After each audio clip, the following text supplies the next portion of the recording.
Honorable Court of Appeals of Tennessee is now in session. Good afternoon, counsel.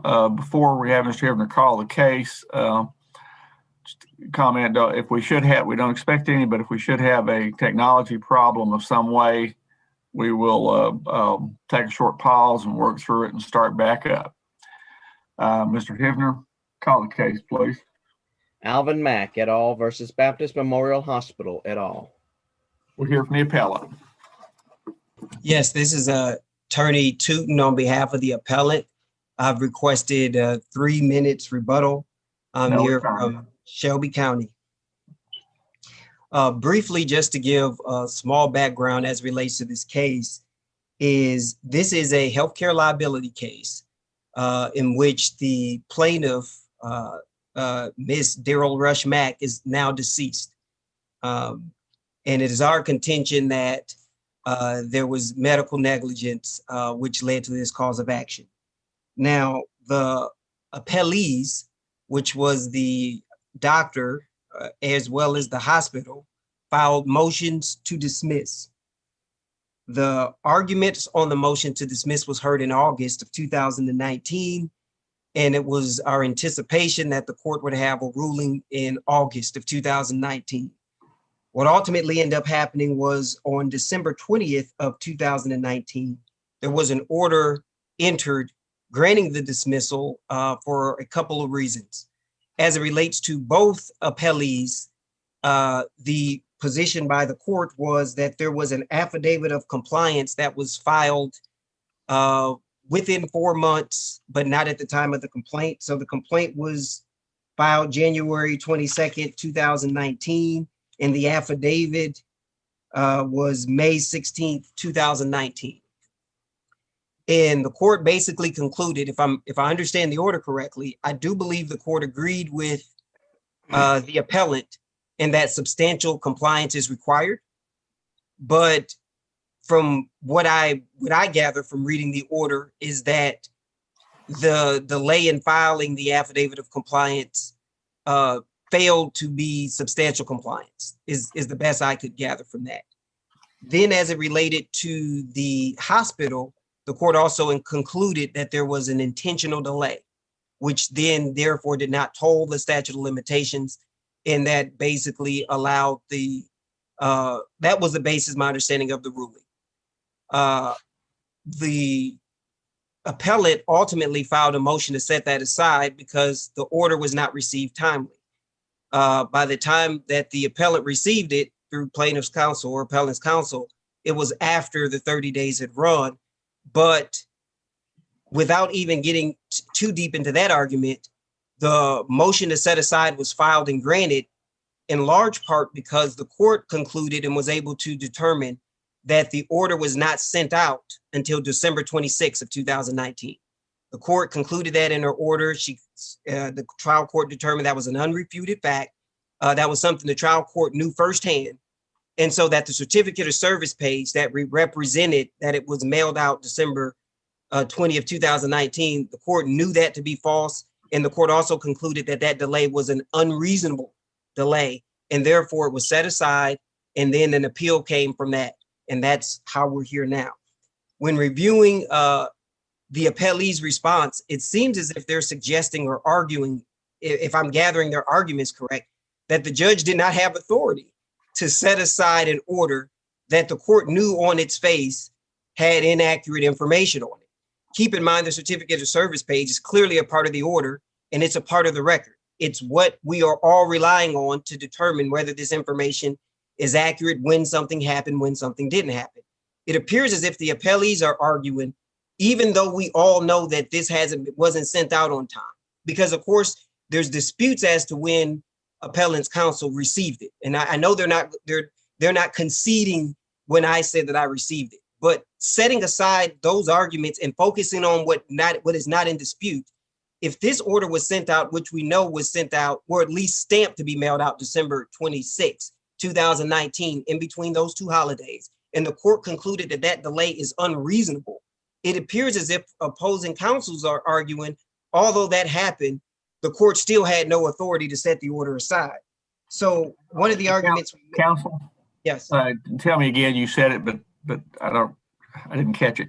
What was the date of the order? I understand the certificate of service on it said it was sent out for 26. What was the date of the order? No. The date the order was entered. So the date the order was entered was December 20th, 2019. The certificate of service says it was entered and served. I'm sorry, the certificate of service says it was served December 20th of 2019.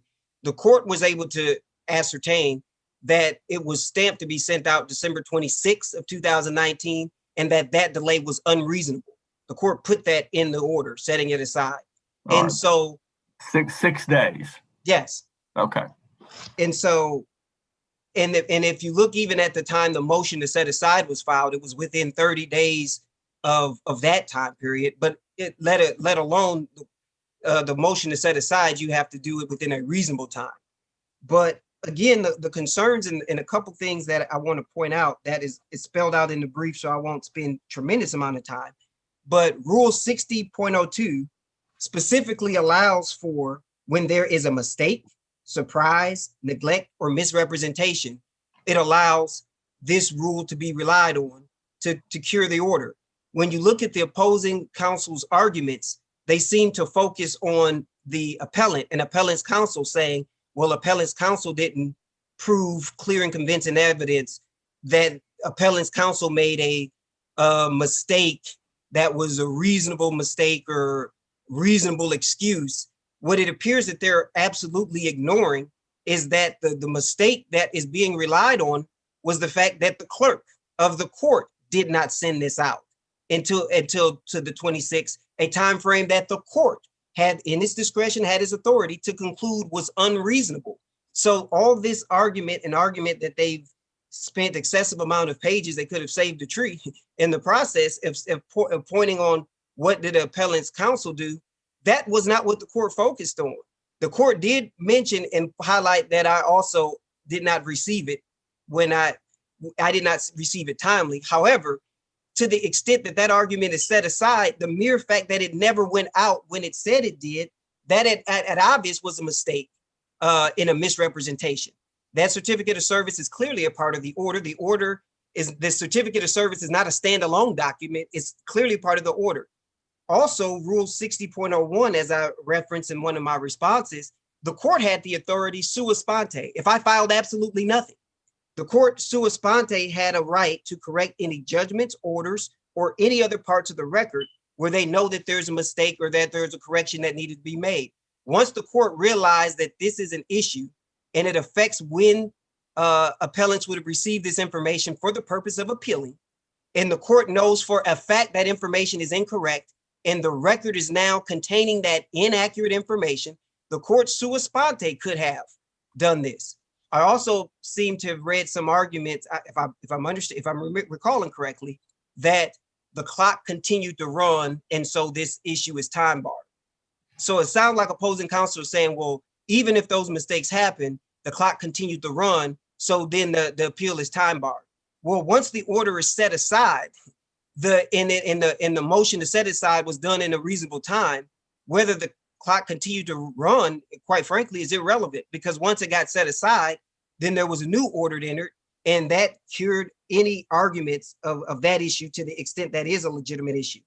In addition, Rule 58 that deals with orders under numeral 3 speaks specifically that if the clerk fails to forthwith mail or deliver, a party prejudiced by that failure may seek relief under Rule 60. It says that. So the appellees seem to argue that, well, they're not citing any law, not citing any rules. There's no basis or no justification for their support, when the rule talking about the entry of orders itself specifically says, hey, and if there's something that there's a mistake here, and we know it wasn't done forthwith because the trial court itself concluded that the delay was unreasonable. So that's not much of an argument at all. But to the extent opposing counsel is still not satisfied that that language isn't clear enough, there is actually a case on point with this issue. And the citation to that is 863 Southwest 2nd, 702.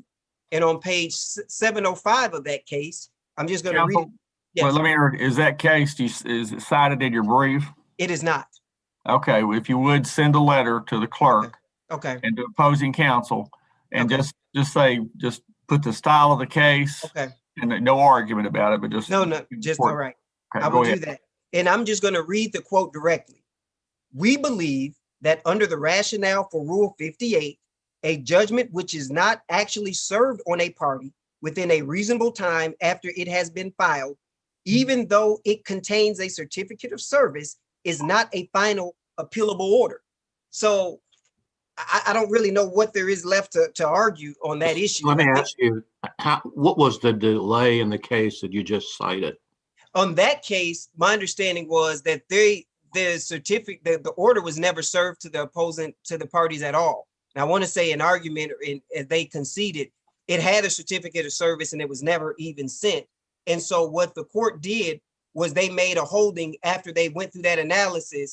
They did a holding to make that issue more inclusive. So instead of saying, hey, only in scenarios where it's not served at all, they said what I just read from the quote. And that wasn't the heart of the case. That was one of their holdings. But that's not our case where it wasn't served at all, is it? Correct. But our case is, but again, the language that they relied on was not focusing on the fact that it wasn't served. They were focusing on the fact what they use as the holding was not language that says, hey, when it's not served at all, you have an issue. They brought in their holding so that it would be more inclusive and applies to our case. What I read was their exact holding. I didn't add to, didn't take away from. They made sure that, but to answer your question directly, that's what specifically happened there. And from that incident, they made a holding that was more encompassing of just that issue. And let me ask you, what did you show below to support your inability to timely file your notice of appeal?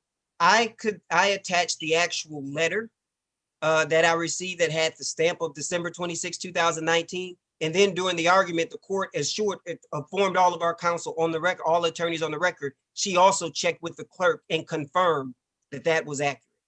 So that was. Well, that's a delay of 6 days. What about the other 24 days? That's what I'm trying to find out about. So what happened to those 24 days? Well, I'll say that, and I understand that I will be going into my rebuttal time. But I explained that I didn't receive it until the Friday. So the 27th was a Monday. I did not receive it until the Friday before that Monday. But my client, so basically what happened is I received it on Friday, but to be in all candor, I did not realize I had it on that Friday. It still would have been after the 30 days, but I didn't receive it in my box until that Friday. That's a box that I did not use as opposing counsel have seemed to argue that that's the box that shows where mailings come to. And I disagree with that. That hasn't been an address I used in over, I'd say probably 8 years. Well, how would the clerk know to send it to that address? That was part of my issue. I don't know. But because every filing I used, it used my office address and it was sent to my PO box. But be that as it may, that wasn't the heart of the issue. The heart of the issue was I received it on that Friday, I believe. What day? So Monday was the 27th when I filed the motion, and I know it was that Friday before that Monday. But so it was as in 26th, 25th, 24th. So it still would have been after it when I received it, but that's when I got it. And my client constantly texts me any updates. And so when I received it on Friday, I was candid with the court. I actually didn't review it. Like I got the mail, but I didn't open it to that weekend. But that when I received it, it was already after the time period, but I didn't realize I had it until that weekend, which is why I filed it on Monday. In reality, I had it as early as that Friday. All right, counsel, you've used your time. You still have your time for rebuttal. All right, thank you. We're here from the appellees. Is there only one argument or more than one? I will argue first, and then I will take about 6 minutes, and Mr. Francis will take the remaining 8 minutes. So I see the timer set at 8. I'll try to stick to my 6 minutes. Okay, well, we can reset the timer to 6 then. All right. Or maybe 7. I feel like a referee at a football game here. Reset the clock. Maybe I ought to start talking real fast. Yeah, while the clock's still running. So you want 6 minutes? Yes, please. Mr. Hivner, could you set the clock at 6 minutes? Thank you. All right. May it please the court, I am Matthew Kirby. I represent Baptist Hospital in this case. My colleague, Mr. Francis, represents Dr. Cooperman, and he and I are splitting time. I will attempt to set the table. to address the Rule 60 motion and also the intentional delay argument that applies only to Baptist Hospital. As the court is aware, it is a Healthcare Liability Act case. It's before the court as a result of multiple and serial failures. This is more than just a Rule 60 argument. These failures began prior to the lawsuit being filed in the pre-suit notice stage, when plaintiff failed to properly identify the defendants, failed to comply with the statute by sending notice of intent to both the address for service and the business address of the hospital, failed to get the address correctly, had the wrong zip code, failed to provide any notice of the claims for the individually named plaintiffs, Mr. Mack and a Miss Williams, Kevin Mack and Darwisha Williams, failed to provide a HIPAA compliant authorization to Baptist Hospital, and failed then, when he filed suit, had a different name on the lawsuit than was on the HIPAA authorization. These failures continued with the filing of the complaint, as the plaintiff failed to submit an affidavit of compliance with the complaint, failed to timely file a certificate of mailing. And after the failure was brought to the plaintiff's counsel's attention, he filed an incomplete affidavit and a second affidavit indicating that he had complied, but at some date in the future, in 2019. Additionally, the complaint fails to allege a coherent claim against any defendant. The complaint is devoid of any of the essential elements of a Healthcare Liability Act claim as it pertains to Baptist Hospital, with the exception of potentially an informed consent claim. Those words were included in the complaint.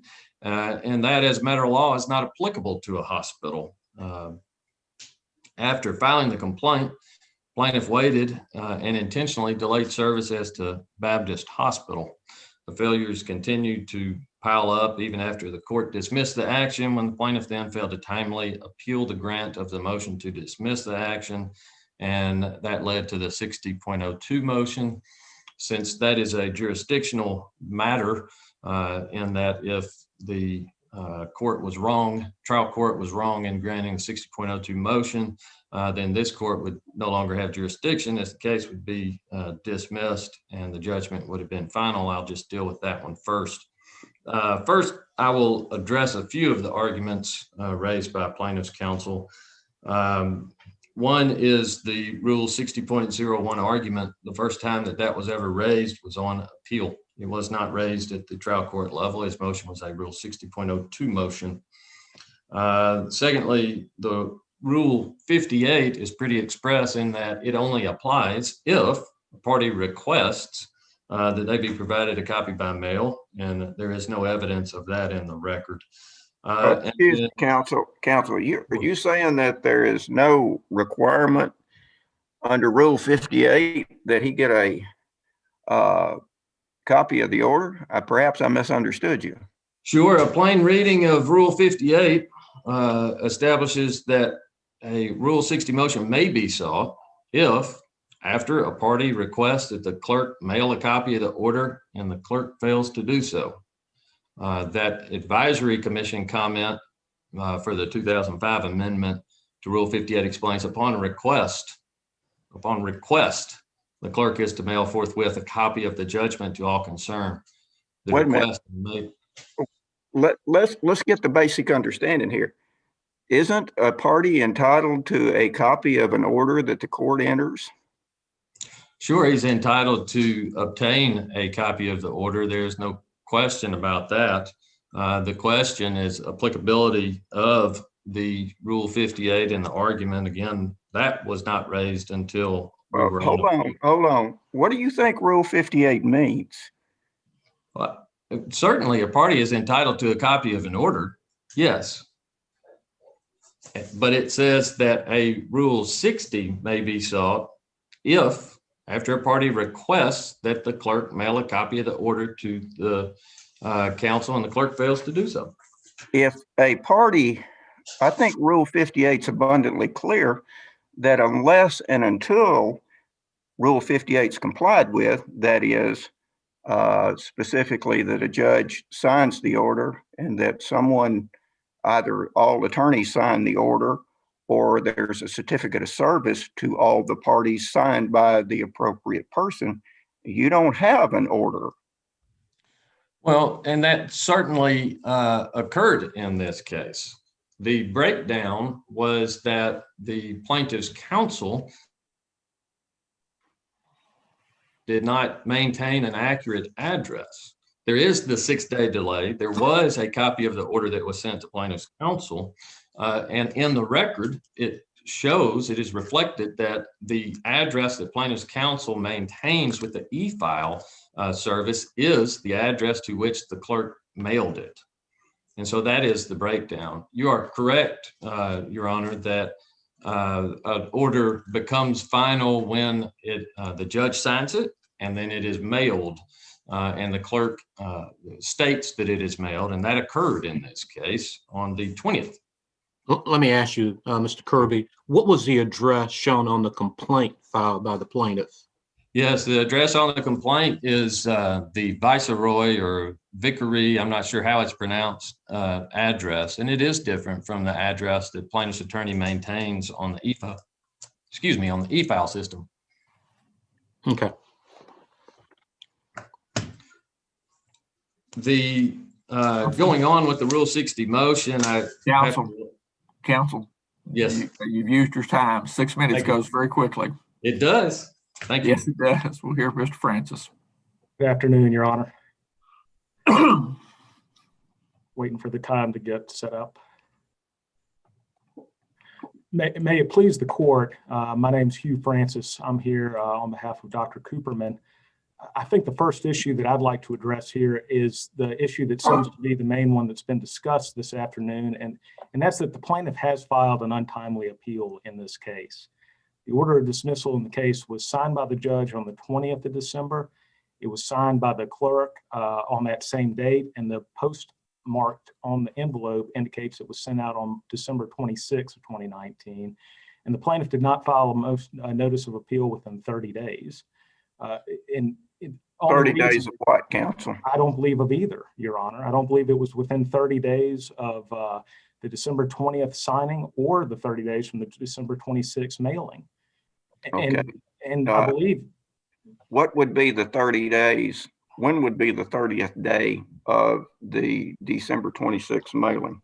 I believe the 30th day of the December 26th mailing fell, the exact date is escaping me right now, but it fell on the Sunday of Martin Luther King weekend, I want to say, and that would make it extend to the Tuesday after Martin Luther King Day. And plaintiff's counsel didn't file his motion of Rule 60 motion until the following Monday. I believe my timeline is correct on that.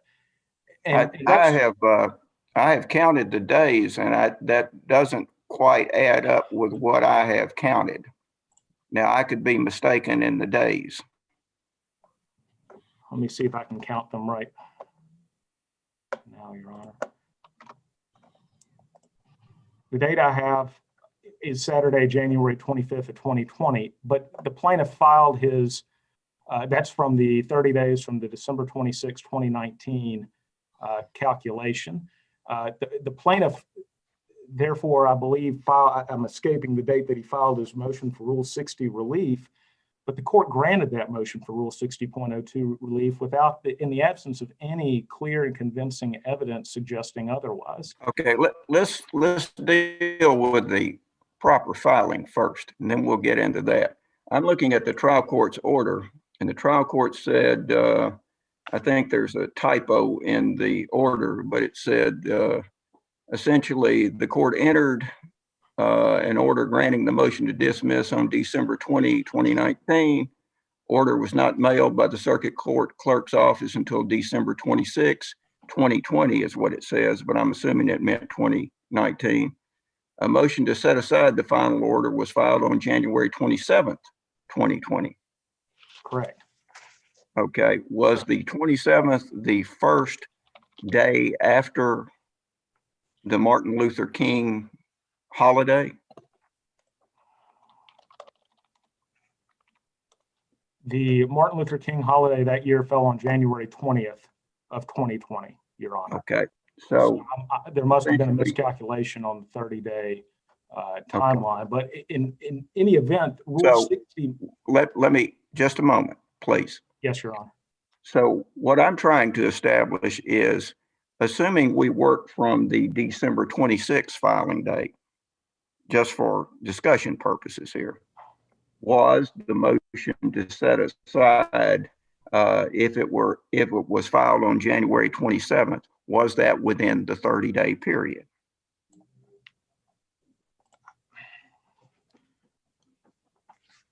I believe it was within the 30-day period, but that was still within the time period for him to file a notice of appeal, as opposed to a Rule 60 motion. I understand. Yes, I'm Your just trying to establish the fact that the motion was filed within 30 days. Is that accurate? Your Honor, if that's what the record reflects, then that's what the record reflects, and I would say that it's accurate. I'm reading from the trial court order. Yes, Your Honor. But in any event, there's no clear and convincing evidence one way or the other to set aside the order. That's what the standard that we have under Rule 60.02 is. And the only evidence that was presented to the court were statements of counsel that he doesn't regularly, or that he regularly checks his P.O. box address, which he just admitted to that he doesn't use, and also that the clerk delayed the mailing of the order for approximately 6 days. And that's all that we have. We don't have any finding by clear and convincing evidence that the clerk's delay of mailing of approximately 6 days equates to almost a 29-day delay in the plaintiff's receiving it in his mailbox. There was no affidavit sent by the plaintiff's counsel to establish that he checked his mailbox regularly. Statements of counsel in court do not amount to evidence at all, much less clear and convincing evidence, which is required under the Rule 60.02 standard. There has to be an affidavit to that effect, and there was no affidavit. So as far as Counsel, yes, Your Honor.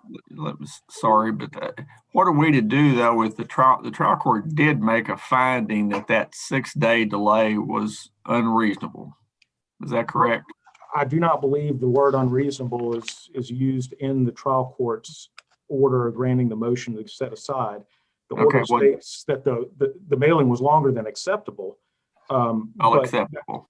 Right, but Your Honor, I would submit that the trial court abused her discretion in relying on that, because the mailing of the order, the placement of the order in the mail, does not explain for the 29 to 30-day delay in the plaintiff filing or stating in his motion that he did not receive the order in his mailbox timely. And then I would also submit, Your Honor, that if the plaintiff did receive that order in the mailbox within the 30 days, that if we're going off of the December 26th date, then he received the notice within the 30-day period, and any delay in that regard should not amount to excusable neglect under Rule 60. He still had time, if that's going to be the case, to file a notice of appeal in this case, but he didn't. And I don't think that the statements of counsel that he did not open his mail for up to 48 hours in this case amount to clear and convincing evidence standard. Clear and convincing evidence requires more than just statements of counsel. It requires evidence that there must be no serious or substantial doubt about the corrections of the conclusions to be drawn from that evidence. And finally, Your Honor, I know we've spent a lot on Rule 60, but I do want to address just a few matters in the underlying motions, the underlying order granting the dismissal. We would ask, as we've stated in our briefs, that Your Honors uphold the trial court's ruling, because a de novo review of the underlying issues in this case leads to the conclusion that the case should have been dismissed for the plaintiff's failure to substantially comply with 2926-121. The underlying issue of the affidavit being filed 5 months late, that alone would not necessarily amount to a lack of substantial compliance. That's what the Thurman case says in the Tennessee Supreme Court. However, in this case, when you combine the errors that the plaintiff's counsel has had in the pre-suit notice phase and at the level of filing the complaint, in addition to the filing of the affidavit 5 months late, it doesn't apply to it doesn't amount to a substantial compliance with the statute. And so a lot has been said today about the Rule 60 motion, and we submit that the trial court abused her discretion in granting that Rule 60 relief because there was no showing of clear and convincing evidence on behalf of the plaintiff. But even if the court disagrees with that, then the underlying order of the court dismissing the case as to both defendants, both Dr. Cooperman and Baptist, should stay. And furthermore, just to close out, the court's order does not address our general motion to state a claim upon which relief can be granted. But I would say, Your Honor, that it should have been dismissed for that alone. This case alleged that Dr. Cooperman was a neurosurgeon who changed medications on a cancer patient suffering from stomach infection while not obtaining informed consent prior to neurosurgery, where he misplaced surgical screws and causing the deceased patient to undergo lengthy psychological counseling and an inability to maintain relationships with female companions. I know my time is up, Your Honor, but that alone, those allegations lack consistency and clarity, and we respect the court should have dismissed them under Rule 12 for general failure to state a claim. Thank you, counsel. We'll hear from the appellant rebuttal. Yes, thank you. I'll be brief because I have no choice. I got 3 minutes. So first, I want to say that opposing counsel is being disingenuous if they're trying to suggest to this court that on January 27th of 2020, I could have filed a notice of appeal on an order reflecting that it was sent out December 20th of 2019, and that would not have been an issue. There's no way they're suggesting, and if they are suggesting it, it's not even close to believable that they would have not made an argument that on its face it was untimely. It sounds as if they're suggesting they would have conceded that I received the document late and they would have been fine with it. But that's all I'll say about that. As it relates to the late affidavit, I appreciate opposing counsel. I will give him credit for this. He's just acknowledged, which is my position, that a late filing of the affidavit of compliance is not enough in and of itself to show that substantial compliance hasn't been met. And if you look at the order, that ground, I lost on that ground specifically because of the lateness of the affidavit of compliance and no other reason. As far as the affidavit itself, the affidavit clearly refutes, and if I had more time, I would lay it out, every allegation made about what wasn't served, how timely it was, that they never received it. The affidavit of compliance dispels all those arguments and shows that they had the information and when they were supposed to have it in the pre-suit notice. But again, if we're all agreeing that the affidavit of compliance being submitted late in and of itself does not basically kill the case, then I believe— Counsel, I'm not sure that that's what counsel said, opposing counsel said. Well, my understanding is that he said that So alone— you probably ought not to take it that he's conceded that point. Okay. And then, well, I'll let the record speak for itself on that. That'd be fine. As it relates to the amended, as it relates to the complaint, keep in mind there was also an amended complaint filed. For one, the allegations in my complaint would have had to been taken as true. So even if he doesn't like the allegations or says it doesn't apply to his client, when you're taking my complaint as true, you're stuck with it. And it would apply based on the face of it. But in addition to that, there were amended complaints filed in this case, which further clarifies it. And then lastly, when I focus on this intentional delay, not only do I cite a case showing that there's been no proof of an intentional delay, but I think it's very clear that once the Baptist Hospital engaged in discovery, that they initiated and insisted on filing a motion to compel the discovery, to compel the plaintiff and the appellant to come before the court in order to address their discovery request. They at that point waived any arguments of an intentional delay, because if they're not properly before the court, they're in no position to demand the compelling of discovery on a case that they're not even a part of or not properly before the court at that time. Thank you. All right, thanks to counsel on all sides. We appreciate your oral argument this afternoon. Mr. Hibner, if you will recess court until tomorrow morning, is that next regularly scheduled case? This honorable court is now adjourned until tomorrow morning. Thank you. Okay.